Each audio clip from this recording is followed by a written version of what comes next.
Aujourd'hui, j'ai envie de te poser une question. Combien de fois tu t'es retrouvé à avoir des conversations sur Instagram et qui finalement n'ont rien donné? Combien de fois est-ce que tu t'es retrouvé au téléphone avec des prospects, t'as pas eu de oui franc, mais t'as pas eu de non non plus, et finalement ça n'a rien donné puisque tu ne les as pas relancés? Et combien de fois t'as envoyé des mails pour faire de la prospection, demander des collaborations, et tu t'es retrouvé sans réponse et tu t'es juste dit tant pis. Tout ça, ce sont des opportunités manquées. Tu aurais pu faire de l'argent, satisfaire un client, mais tu as juste décidé de laisser passer ces opportunités. Et la raison pour laquelle tu l'as fait, c'est pas forcément parce que tu es un mauvais commercial, c'est tout simplement parce que tu n'as pas de process clair pour faire un suivi. Mean bread and butterflies. Oh, yes, of course. Hmm? Salut à tous, c'est Aude, j'espère que vous allez bien et on se retrouve aujourd'hui dans cette nouvelle vidéo où on va parler de comment arrêter en 2025 de rater des opportunités. Dans cette vidéo, je vais clairement vous expliquer quoi faire étape par étape pour arrêter d'oublier de vendre. Dans un premier temps, je vais vous expliquer l'outil dont vous avez absolument besoin pour pouvoir passer à l'action. Dans un deuxième temps, on va parler du process et je vais vous expliquer moi personnellement mon process et ce que vous devez mettre en place. Et troisième étape, on va parler des opportunités qui sont juste devant le bout de votre nez et que vous ne voyez même pas. Étape 1, vous avez absolument besoin d'avoir un outil CRM. Je sais, vous vous dites, mais moi je suis solopreneur, c'est pas encore de mon niveau. Détrompez-vous.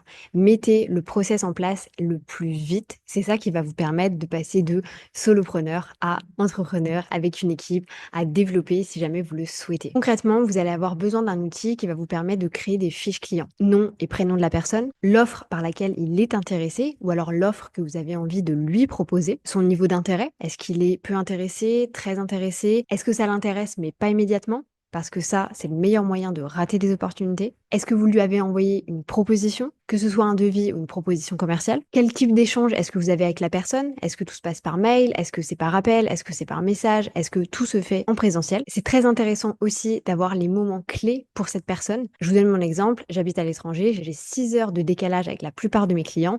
Eh bien, ils savent très bien qu'il y a un moment donné où ils peuvent me contacter. Même chose avec moi, je sais que je peux les contacter à un moment spécifique. C'est plus simple pour eux et pour moi, et comme ça, je suis sûre d'avoir une réponse. Et bien entendu, commencer à mettre en place un process, par exemple un process de relance. Si on relance, oui, comment est-ce qu'on le fait et quand est-ce qu'on le fait. Tout ça, ça va vous permettre de pouvoir constituer votre fiche client. Et d'ailleurs, c'est encore plus intéressant d'aller encore plus loin et d'avoir potentiellement un espace où vous pouvez mettre ces problématiques, les conversations que vous avez eues, des petites mentions qu'ils vous ont fait vis-à-vis de leurs besoins ou de leurs envies que vous pouvez du coup réutiliser par la suite. Rappelez-vous d'une chose, les gens ont besoin qu'on s'intéresse à eux. S'ils ont la sensation que vous êtes honnête et que vous vous intéressez vraiment à eux, forcément, ça va jouer dans la balance par la suite. Je sais que tout ça va vous sembler un petit peu technique et c'est pour ça que j'ai envie qu'on fasse la différence aujourd'hui entre le concept CRM et les outils CRM. Parce qu'on parle beaucoup d'outils, il y en a énormément qui existent, mais très souvent, on oublie que de base, il y a un concept CRM. Et ce concept-là, vous devez y penser en premier. Le concept CRM ou Customer Relationship Management, c'est tout simplement une philosophie ou une stratégie que vous allez mettre en place, sur laquelle vous allez travailler. L'important ici, ça va être de comprendre les besoins de votre client, mais surtout de vous permettre de construire une relation de confiance et par la suite de pouvoir les fidéliser. Je vous donne mon exemple. Aujourd'hui, j'ai plus de 50% de mes clients qui rachètent chez moi. Donc, j'ai pas vraiment besoin d'aller chercher de nouveaux clients. Je peux me concentrer sur mes clients actuels. A contrario, l'outil CRM, même chose, Customer Relationship Management, ça va vraiment être un logiciel ou une plateforme que vous allez utiliser pour pouvoir mettre ce process en place. L'intérêt ici, ça va être de centraliser toutes les données, surtout si, même au début, vous êtes seul à travailler sur la partie commerciale, peut-être que par la suite, vous allez pouvoir prendre quelqu'un. Sauf que imaginez devoir expliquer à quelqu'un 1 an, 2 ans, 3 ans de transactions commerciales pour qu'il puisse potentiellement rester en contact avec ses clients. Si vous commencez dès maintenant à créer un fichier, un espace où vous pouvez avoir toutes les informations, je vous assure que sur du long terme, ça va faire une différence énorme pour vous. Et ça d'ailleurs, ça va énormément dépendre aussi de votre business model. Pourquoi est-ce que je décide de vous faire cette vidéo aujourd'hui? C'est que pour moi, j'ai décidé pour 2025 de faire beaucoup plus de prestations de services. Et du coup, j'ai besoin d'avoir ce suivi parce que je vais pouvoir relancer des personnes, aller les prospecter, proposer mes services à des personnes qui pourraient en avoir besoin. Mais je peux pas juste me dire un matin, oh tiens, j'aimerais bien contacter cette personne. Ou alors, tiens, j'ai oublié de recontacter cette personne-là. Tout ça, encore une fois, ce sont des opportunités manquées. Une fois que tu as bien compris la différence entre concept et outil de CRM, il s'agit maintenant de mettre en place ton process d'expérience prospect et client. Une fois que la personne va rentrer en contact avec toi ou que tu vas décider de rentrer en contact avec elle, tu as besoin d'un process. Déjà, pour comprendre d'où viennent les personnes. Est-ce qu'elles viennent de ton mail? Est-ce qu'elles viennent de ta chaîne YouTube? Est-ce qu'elles viennent de ton TikTok, de ton compte Instagram? C'est essentiel d'avoir cette information-là. Parce que ensuite, quand tu vas vouloir parler de tes offres, tu auras plus de chances, bien entendu, de mettre tes offres en face des bonnes personnes si tu sais d'où elles viennent. Ici, c'est extrêmement pertinent d'avoir un process, par exemple, sur qu'est-ce qui se passe si la personne me dit oui. Mais également, qu'est-ce qui se passe si la personne me dit oui, mais j'ai des réserves? Ou encore, qu'est-ce qui se passe si la personne me dit non ou si subitement elle arrête de répondre? Moi, personnellement, je suis allée encore plus loin que ça. C'est que j'ai même un process pour les personnes que je kiffe. J'aimerais travailler avec elles, mais elles ne m'ont pas dit un oui franc. On n'a pas une collaboration qui a démarré, que ce soit sur l'accompagnement, du consulting ou de la prestation de service. Mais moi, personnellement, leur projet m'intéresse. Je suis allée encore plus loin et j'ai créé un process pour arriver justement à les closer. Bien entendu, dit comme ça peut vous paraître un petit peu subjectif. Vous allez vous dire, mais moi, Aude, j'ai jamais été confrontée à ce genre de choses. Pas encore. Ça va venir. C'est pour ça que je vous amène pas forcément à réfléchir là maintenant tout de suite au process que vous pourriez mettre en place, mais plutôt à l'éventualité d'un process. Et ensuite, quand vous êtes confronté à la situation, vous avez immédiatement un espace sur lequel vous pouvez déjà rentrer votre process. Et vous n'êtes pas là en train de vous dire, ah tiens, j'aimerais bien faire ci, j'aimerais bien faire ça. Et finalement, il ne se passe rien derrière. Petite parenthèse là-dessus aussi, j'ai bien conscience que c'est quelque chose qui prend du temps, mais je vous assure que sur le long terme, c'est quelque chose qui va vous rapporter de l'argent. Et on le sait, l'entrepreneuriat, c'est un jeu long terme. Pourquoi c'est important d'avoir des process comme celui-ci? C'est tout simplement parce que ça va permettre, comme je vous le disais dans l'étape 1, de pouvoir créer une relation de confiance. Dans tous les cas, on part du principe que vous allez avoir des relations commerciales, c'est-à-dire qu'il y aura un échange d'argent entre vous. Ce qui veut dire que la personne doit absolument vous faire confiance pour pouvoir passer à l'action. Et si le process il n'est pas clair, il n'est pas fluide, si l'expérience client elle n'a pas été fantastique, c'est une accumulation de doutes. C'est une accumulation de je sais pas. Est-ce que je vais vraiment faire confiance à cette personne? Et à contrario, moi personnellement, c'est des expériences que j'ai déjà vécues, moi en tant que commercial, mais aussi parce que je me suis fait closer par certaines personnes. L'expérience client fait une grosse différence. Vous savez, cette sensation un petit peu d'avoir que des feux verts, où vous vous dites, ok, ok, ok, ça match, je peux faire confiance à cette personne. C'est exactement ça que vous avez envie de faire vivre à votre client. Mettre en place un process d'expérience prospect ou client, ça va vous permettre plusieurs choses. Déjà, de savoir un petit peu ce que vous faites et de pouvoir positionner votre client ou votre prospect sur une ligne directive. Ça va vous permettre de l'accueillir au bon moment et de lui dire les bonnes choses au bon moment. Quand vous commencez vous-même à avoir certains feux verts, c'est-à-dire que la personne va commencer à vous dire OK, ça m'intéresse, j'aimerais en savoir plus, vous savez que c'est votre moment. C'est le moment où vous pouvez commencer à parler de votre offre. Je vous fais une petite parenthèse ici. La prospection, le commercial, ça ne veut pas dire vendre tout de suite. La vente, c'est quelque chose qui se passe sur le long terme. Vous n'allez pas envoyer un premier mail ou un premier message et vendre immédiatement. C'est une relation de confiance qui doit se créer pour que les personnes vous fassent confiance et passent à l'action. Et cette expérience, elle va également vous permettre d'avoir un process qui rend la collaboration extrêmement fluide. Vous savez, je vous reparle de ce concept de feu vert, feu rouge, ça vous est sans doute déjà arrivé, vous aviez envie de passer à l'action et puis il y a eu un petit feu rouge. Il y a eu un mot, il y a eu une phrase, il y a eu une interprétation où vous vous êtes dit OK, là j'ai un petit doute et du coup, vous avez fait un pas en arrière. Sachez que vos clients ont exactement le même style d'expérience parfois avec vous. Et surtout, le fait d'avoir un process d'expérience client vous permet aussi de faire vivre une bonne expérience à votre client. Attention, l'expérience, elle s'arrête pas à la vente. Ça, je l'ai vu beaucoup, beaucoup de fois où on se dit, OK, maintenant j'ai vendu, je suis tranquille. Absolument pas.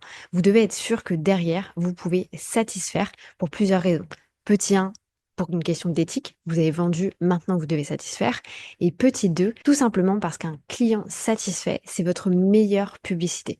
Je n'ai jamais fait pour l'instant, de publicité, tout simplement parce que je fonctionne énormément à la recommandation. Et je pense qu'aujourd'hui, il y a bien 25% de mon chiffre d'affaires qui a été fait sur de la recommandation.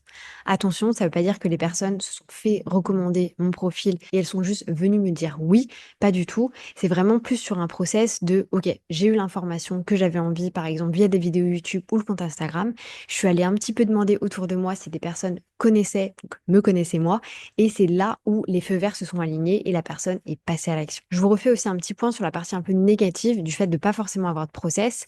C'est que du coup, alors première chose, perte de temps. Énorme perte de temps. C'est à chaque fois que vous avez une vente potentielle, une opportunité, vous devez recréer, repenser à votre process, vous allez perdre un temps incroyable. Au-delà de perdre du temps, c'est que ça va vous faire rater les opportunités. Parce que vous allez rater des moments hyper spécifiques, des étapes critiques dans votre process de vente, des moments de relance ou tout simplement des moments de suivi. Parce que parfois, il suffit d'un message pour closer. Et ça, vraiment, moi, je l'ai vu énormément de fois où j'ai pu discuter avec des personnes.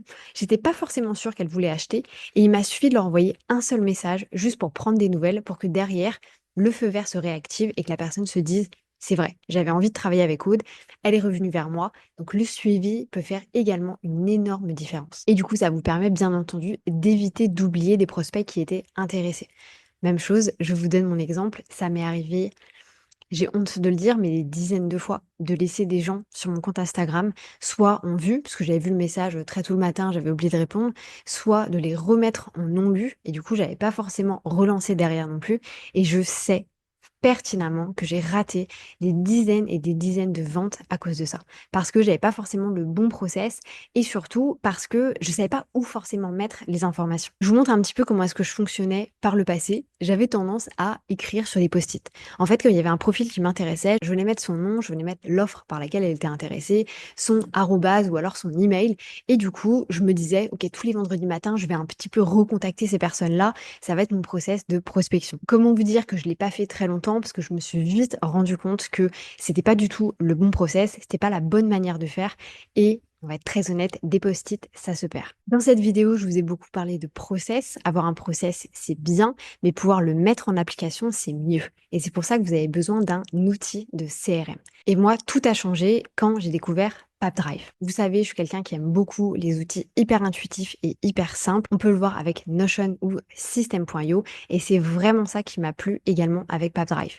PappDrive, c'est simple, c'est intuitif. Vous arrivez sur la plateforme, c'est pas compliqué, vous n'êtes pas perdu. Déjà, ça vous explique exactement les étapes par lesquelles vous pouvez passer et surtout, vous pouvez passer immédiatement à l'action. Le gros avantage, c'est que vous pouvez suivre, parce que vous allez créer votre pipeline, toutes les étapes de vos clients. Donc, vous savez à chaque instant qui et où. Combien de personnes sont dans à recontacter? Combien de personnes vont être dans les devis sont en attente? Combien de personnes sont potentiellement intéressées? Mais il faut peut-être aller relancer pour savoir si ou non ils sont des personnes qualitatives. Je vous montre un petit peu ce que moi j'ai mis en place. J'ai ma pipeline, je peux voir mes différentes colonnes et mes différents clients, mais ça c'est bien beau. Moi ce que je trouve hyper pertinent avec PappDrive, c'est surtout la programmation d'activités. Comme je vous le disais par le passé, j'avais tendance le vendredi matin à aller noter sur mes petits post-it, ok, je dois relancer telle ou telle personne. Avec PappDrive, on a vraiment la possibilité d'avoir des alarmes, donc on sait exactement quand est-ce qu'on doit relancer une personne. Et d'ailleurs, ça va bien plus loin que ça, parce que vous avez également différentes options d'activité. Au-delà de savoir où se trouve mon client dans mon process d'expérience prospect et client, je sais ce que je dois faire pour avancer vers la vente. Donc j'ai vraiment la possibilité de mettre à plat ce fameux process. Pourquoi est-ce que je vous recommande PappDrive? Tout simplement parce que si vous êtes comme moi, si vous êtes entrepreneur, vous avez envie d'avoir un outil simple où vous pouvez rapidement voir les informations et surtout immédiatement passer à l'action. Ne pas toujours être dans la réflexion, parce qu'on le sait, la réflexion c'est utile, mais c'est pas ça qui vous fait vendre. PappDrive, ça va vraiment vous aider à créer un CRM qui est simple, visuellement parlant, et surtout vous allez pouvoir le faire presque instantanément. Ça ne va pas vous prendre des heures à mettre en place. C'est vraiment un outil très très simple et intuitif. Si jamais vous avez envie de tester PappDrive, je vous laisse découvrir le lien qui se trouve dans la description. Vous avez 14 jours offerts et vous pouvez également profiter d'une réduction de moins 20% sur votre abonnement. N'hésitez pas à découvrir toutes les informations dans le lien en description. Merci encore à PappDrive de sponsoriser cette vidéo et nous on continue avec notre étape 3. Je vous l'ai dit au début de la vidéo, une étape qu'on sous-estime énormément parce qu'on a tendance à toujours être dans cette impression de je dois trouver de nouveaux clients, on oublie de s'intéresser aux clients qui sont déjà présents. Comme je vous l'ai dit au début de cette vidéo, j'ai plus de 50% de mes clients qui rachètent chez moi, que ce soit des accompagnements ou des offres et produits digitaux. Et d'ailleurs, il y a une bonne dizaine de personnes qui ont absolument toutes mes offres. C'est pour ça que mon panier moyen, personnellement, peut varier entre 8 euros, qui est mon produit le moins cher, jusqu'à 3600 euros. Et j'ai envie du coup de vous expliquer pourquoi est-ce que c'est essentiel de fidéliser vos clients. Bien entendu, ça doit coller avec votre écosystème d'offres. Si vous n'avez qu'une seule offre il va être important d'en créer d'autres. Donc ça dépend énormément de votre écosystème. On parle souvent d'aller chercher de nouveaux clients, mais en réalité, les clients qui sont déjà présents, si eux vivent une bonne expérience, ils ont la possibilité de repasser à l'action. Et honnêtement, c'est vraiment une mine d'or. Ils vont pouvoir être là pour racheter des offres qui sont pertinentes pour eux. Ils vont aussi pouvoir vous aider à créer des offres qui vont être pertinentes pour eux. D'ailleurs, petite parenthèse, c'est exactement ce qui s'est passé pour moi pendant le Black Friday, où je n'avais pas forcément prévu de sortir une offre en spécifique, mais j'ai fait un sondage auprès de mes anciens clients et c'est tous eux qui m'ont dit, moi, je suis intéressée par ça. Et du coup, c'est comme ça que j'ai créé le produit qui est devenu le produit phare de mon lancement Black Friday. Au-delà du fait de racheter vos offres, comme je vous le disais, la meilleure publicité, c'est un client qui est satisfait. Si vous avez un client qui devient ambassadeur, c'est-à-dire qu'il vient mettre en avant vos produits et vos services à son entourage, c'est la meilleure des publicités.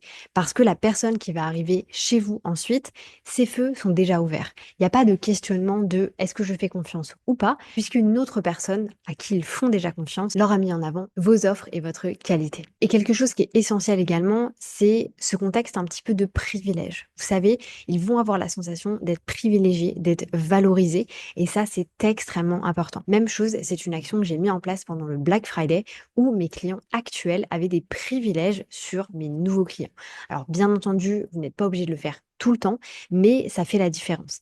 Et je l'ai vu sur ma communauté, les messages qui sont passés, des personnes qui étaient extrêmement satisfaites et qui se sentaient valorisées parce qu'elles avaient des offres en plus, potentiellement un peu moins chères et surtout plus de temps pour acheter. Bon, ça, c'est un petit peu tous les points hyper positifs de votre expérience client. Mais parlons rapidement des points hyper négatifs. Un client qui n'est pas satisfait, déjà, il se sent potentiellement délaissé, mais surtout, il va pas revenir.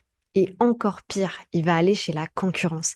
Et ça, je pense qu'il n'y a rien de pire que de voir votre client aller chez la concurrence. Deuxième chose, au-delà de ne pas recommander votre activité, vos offres, etc., potentiellement, ils vont aller passer le message que ça n'en vaut pas la peine. Qu'une fois qu'ils ont acheté, ils n'ont pas forcément eu ce à quoi ils s'attendaient, ils n'ont pas vécu la meilleure expérience possible et qu'ils ont été déçus. Je vous partage une citation qu'on m'avait un petit peu appris en école de commerce, c'est qu'il vaut mieux avoir 3 clients satisfaits qu'un client insatisfait. Parce que le client insatisfait va en parler à absolument tout le monde. Et bien entendu, comme je vous le disais, un client qui est satisfait va avoir la possibilité de revenir et de continuer à acheter.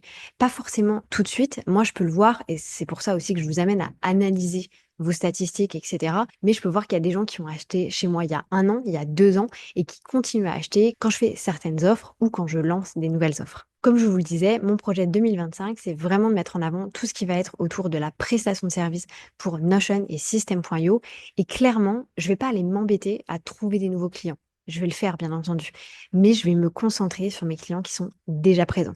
Et c'est aussi pour ça qu'un outil comme PappDrive est hyper intéressant parce que ça va me permettre de me constituer déjà de base un portefeuille client que je vais pouvoir relancer, avec qui je vais pouvoir re-rentrer en contact pour potentiellement leur proposer de nouvelles offres. N'oubliez pas, bien entendu, que vous avez 14 jours offerts avec PappDrive, avec le lien qui se trouve juste en dessous. Et également une réduction de 20% sur votre abonnement. Vous avez toutes les informations dans la description. J'espère que cette vidéo vous aura plu. J'espère que ça vous aura permis de voir un petit peu à quel point la partie commerciale pouvait être importante dans votre business. Et d'ailleurs, moi, c'est un peu une de mes bonnes résolutions de l'année 2025, c'est de diviser mon temps en 4.